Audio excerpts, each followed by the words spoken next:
Yes, ito na mga angkol, no. Natanggalan na to ang BMS. So, mauna gid ni siya ang sulod ani.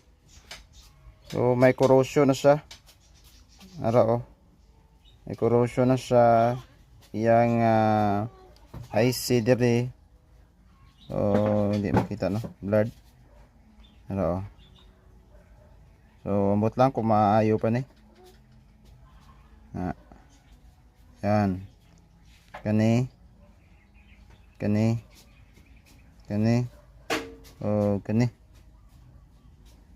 Nasa, no. Siguro nabasa gini siya, nabasa. Nga pa oh. Nga. Nabasa gini siya nga gini.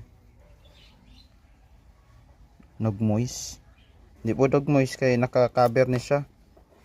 So, mo gini siya. Ang the best ani, palitan na lang bago.